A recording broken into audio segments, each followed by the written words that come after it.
नमस्कार दोस्तों, एस्ट्रोलॉजर कपिल मिश्रा में आपका बहुत बहुत स्वागत है। आज हम बात करने वाले हैं विशेष रूप से मित्रों 20 अक्टूबर 2024 से 21 जनवरी 2025 मंगल का राशि परिवर्तन प्रभाव कर्क राशि वाले जातकों की love life, married life, third party relation के लिए कैसा रहने वाला है। साथ ही ये मन में एक धारणा भी आती है कि गुरुजी कर्क राशि में मंगल नीच का हो गया है तो क्या संबंध टूट जाएंगे, क्या हमारा आगे रिश्ता नहीं चलेगा, क्या तलाक हो जाएगी या फिर व्यापार, बिजनेस, कैरियर के क्षेत्र में कोई बड़ी समस्या आने वाली है। तो सबसे पहले यदि आप मेरे चैनल पर आए हैं तो इस बात का ध्यान रखना, आप इस चीज को समझ लें कि ये ग्रह गोचर क्या कह रहा है, क्योंकि ऐसे तो बहुत सारे एस्ट्रोलॉजर हैं जो आपको ज्ञान बांट रहे हैं, लेकिन ज्ञान वही सही है जो समझकर लिया जाए। तो सबसे पहले इस ग्रह गोचर को देखें। कर्क राशि किसकी है? चंद्रमा की। चंद्रमा मंगल का वैसे तो परम मित्र होता है, लेकिन मित्रों मंगल कर्क राशि में नीच के हो जाते हैं। अब वो दूसरा ग्रह कौन सा है जो इस राशि में उच्च का होता है? वो है गुरु। ध्यान से समझना, कर्क राशि से गुरु कहां पर बैठे हैं मैं आपसे पूछता हूं तो आप ये कहेंगे कि गुरुजी कर्क राशि से गुरु एकादश भाव में वृषभ राशि में बैठे हुए हैं। वृषभ राशि वाला भाव कौन सा होता है? आय का भाव होता है। आप यही कहेंगे कि गुरुजी ये आय का भाव होता है और इसमें जो हम कमाते हैं वो यहां पर हम रखते हैं, मतलब तिजोरी में जो पैसा रहता है वो पैसा आय के स्रोत को बढ़ाने वाला, मतलब आय की स्थिति को केंद्रित करने वाला वर्तमान में जो ग्रह है वो गुरु है। अब यहां तक आपके बात समझ में आई। अब आप इस विषय को समझें कि वर्तमान समय में 19 अक्टूबर 2024 तक गुरु का जो योग है वो वृषभ राशि में ही रहेगा, विशेष प्रभावी रहेगा, लेकिन 19 अक्टूबर तक तुला राशि में शुक्र रहेंगे और तुला राशि से वृश्चिक राशि वाला जो भाव है वो आपका पंचम भाव होता है। तो पंचम भाव में जब शुक्र आएंगे तो आपको प्रेम क्यों नहीं मिलेगा? आपका अगर वर्तमान समय में रिलेशन टूट चुका है, ध्यान रखना, पंचम भाव प्रेम का होता है, पंचम भाव पुत्र का होता है, पंचम भाव आपके जीवन में आपको सफलता दिलाने वाला भी जो पंचम भाव है वही आपके लग्न का बना हुआ है। अब यहां पर पूरे विश्व के एस्ट्रोलॉजरों को एक चैलेंज कपिल मिश्रा का। पंचम भाव में शुक्र, राशि परिवर्तन हुआ कि नहीं? किसकी राशि है? मंगल की। बैठा कौन ग्रह है? शुक्र। अब यहां पर ये समझें कि मंगल कहां पर? मंगल बैठा है लग्न। मंगल कौन? नीच का मंगल है।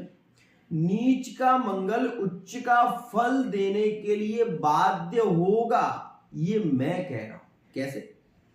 यहां पर इस विषय को समझना आप कि यहां पर जो शनि बैठे हुए हैं ये शनि आपके अष्टम भाव के कारक हैं। अष्टम भाव में शनि विदेश की यात्राएं कराता है। अष्टम भाव में शनि बिछड़े हुए संबंधों को जोड़ने का कार्य करता है, क्योंकि पंचम भाव में यहां पर मंगल का योग चल रहा है। तो जब मंगल जब यहां पर शुक्र पंचम भाव में होंगे और मंगल आपकी लग्न में होंगे तो केंद्र और त्रिकोण में जो राजयोग का निर्माण हो रहा है वो सहज है। मतलब सीधी सी बात है कि आपका यदि पार्टनर ने ब्लॉक कर दिया है, मैसेज नहीं कर रहा, तो ऐसी स्थिति 20 अक्टूबर से शुरू होने वाली है, एक खास स्थिति बन रही है।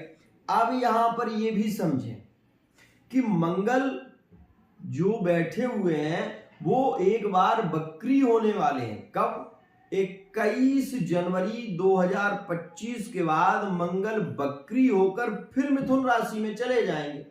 तो सीधी सी बात है कि यहां पर जो जातक बहुत समय से सोच रहे थे कि विदेश जाना है या विदेश की यात्राओं के लिए प्रयत्न कर रहे हैं, वर्तमान का शनि उनके लिए बहुत अच्छा है।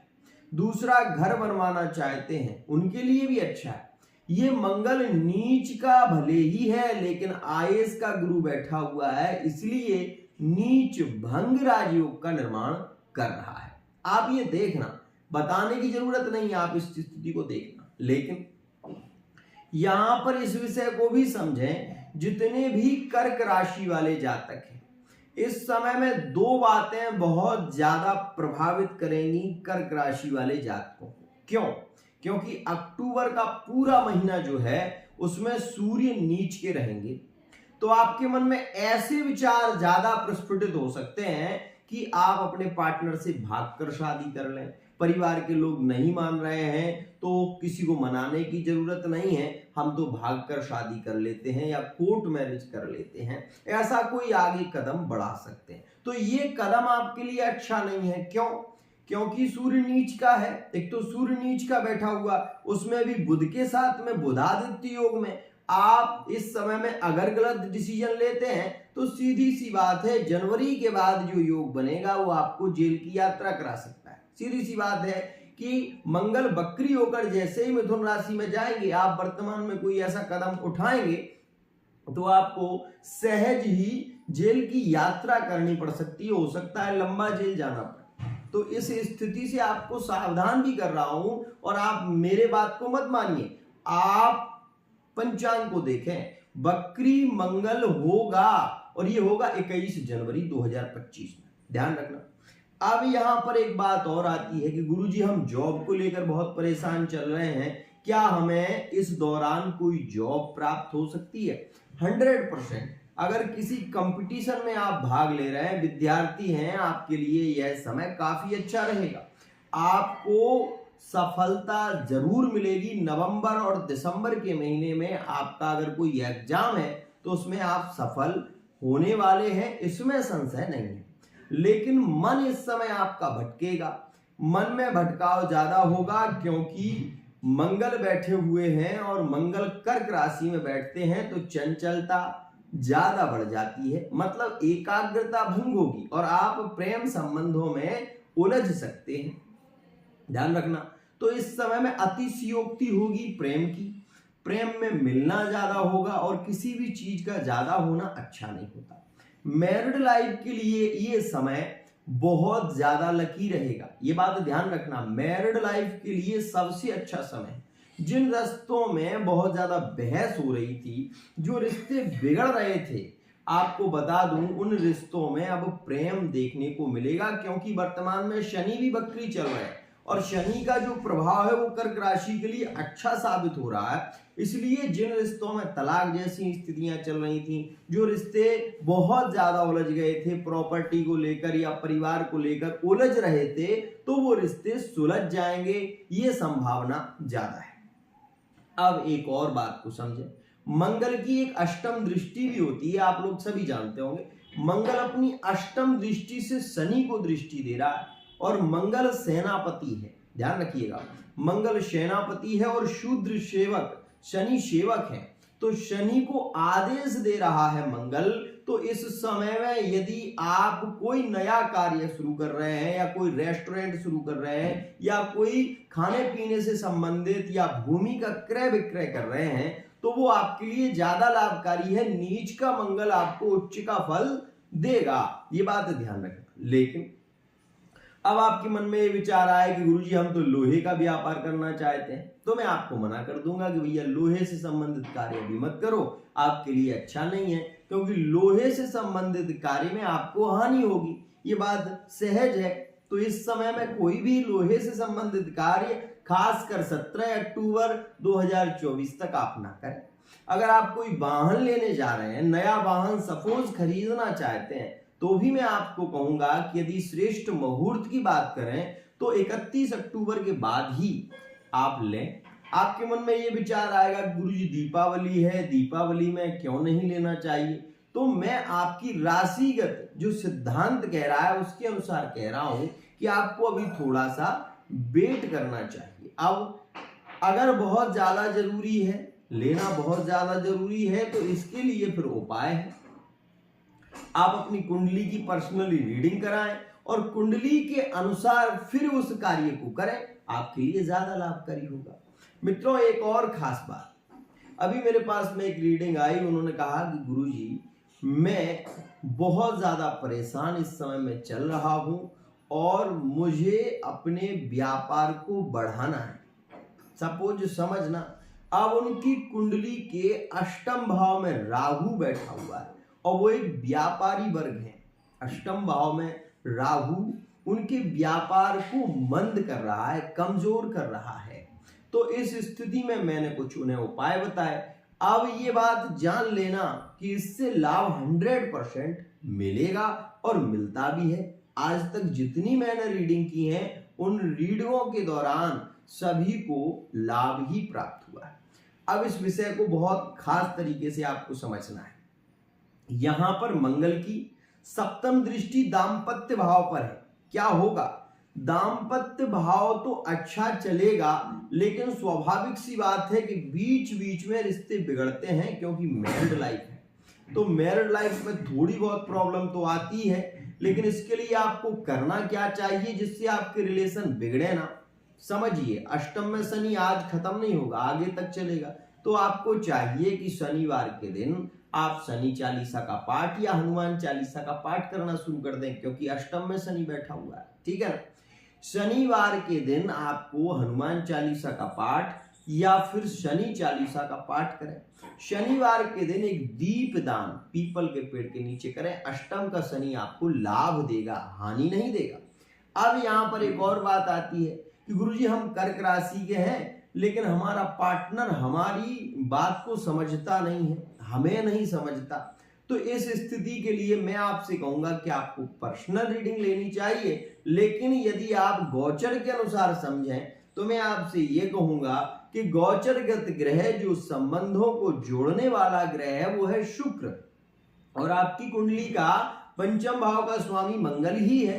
तो मंगल जब लग्न में बैठा हुआ है, तो ऐसी स्थिति में आपको चाहिए कि आप विशेष रूप से अगर मेरे अनुसार ये कार्य करना चाहते हैं, अपने संबंधों को श्रेष्ठ बनाना चाहते हैं, तो आप दुर्गा चालीसा का पाठ और चंद्रमा का बीज मंत्र करना शुरू कर दें। इससे क्या होगा? इससे ये होगा कि सबसे पहले तो आपके संबंध बहुत अच्छे चलेंगे। दूसरा, आपका मन भटकेगा नहीं, क्योंकि चंद्रमा मनसो जातस् चक्षुः सूर्यो अजायत। आपका मन भटकेगा तो स्वभावतः आपका कार्य में मन नहीं लगेगा, आपके रिलेशन बिगड़ेंगे, और रिलेशन आपके बिगड़ेंगे जब पैसा नहीं आएगा तो कलह होगा ही, सहज सी बात है। तो इस विषय को ध्यान से समझना है।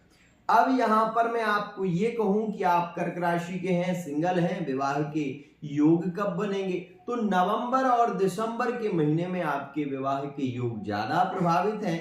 अगर आप गुरु मंत्र का जप करें तो 100% आपका विवाह संपन्न हो सकता है, लव मैरिज में भी और अरेंज मैरिज में भी। अब कुछ लोगों के सवाल होते हैं कि गुरुजी अरेंज मैरिज का योग ज्यादा बली है या लव मैरिज का योग ज्यादा बली है? तो वर्तमान के समय की यदि हम बात करें तो लव मैरिज का योग ज्यादा बली रहेगा 21 जनवरी 2025 तक, ठीक है ना? लेकिन यदि अरेंज मैरिज की बात करें तो यदि आप जप करते हैं तो आपके विवाह के योग बनने लगेंगे, मतलब रिश्ते आने शुरू हो जाएंगे, तो रिश्ते फाइनल हो जाएंगे, ऐसी स्थिति रहेगी। अब एक बात और भी लोग मुझसे पूछते हैं कि गुरुजी हम कोई ऐसा बिजनेस करना चाहते हैं जिसमें हमें जीवन भर लाभ मिले, तो उसके लिए मैं सभी से कहता हूं कि आप केवल ये जान लें कि आपका नवम भाव, मतलब आपका जो भाग्य का स्वामी है, वो यदि केंद्र त्रिकोण में बैठा हुआ है, आपकी कुंडली से देखना पड़ेगा, वो यदि केंद्र त्रिकोण में बैठा हुआ है, उससे रिलेटिव यदि आप कार्य करते हो तो मैं आपको गारंटी देता हूं आपके पूरे जीवन काल में आपको उससे लाभ ही मिलेगा, हानि नहीं होगी। क्योंकि सप्तम भाव व्यापार का होता है, नवम भाव भाग्य का होता है, एकादश भाव आय का होता है और दूसरा भाव धन का होता है। धन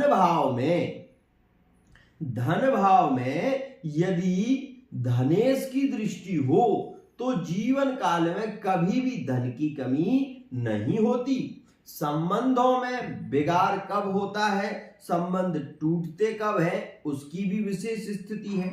आपकी महादशा जिस ग्रह की चल रही हो और वो ग्रह यदि नीचस्थ राशि का है तो 100% आपके रिश्ते बिगड़ना तय है।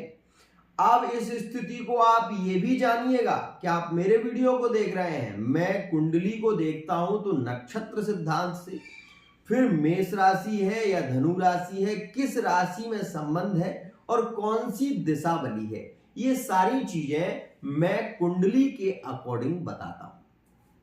यहां पर अब ये बात आएगी सामने कि गुरुजी हमारे लिए कौन सी राशियां रहेंगी इस दौरान जिसमें हमारे विवाह संपन्न होंगे और कौन सी दिशा ज्यादा बली होगी। तो आपको बता दूं कि वर्तमान के समय की स्थिति को यदि हम देखें और मंगल के प्रभाव को यदि हम समझें तो कर्क वृश्चिक का संबंध बहुत अच्छा होगा।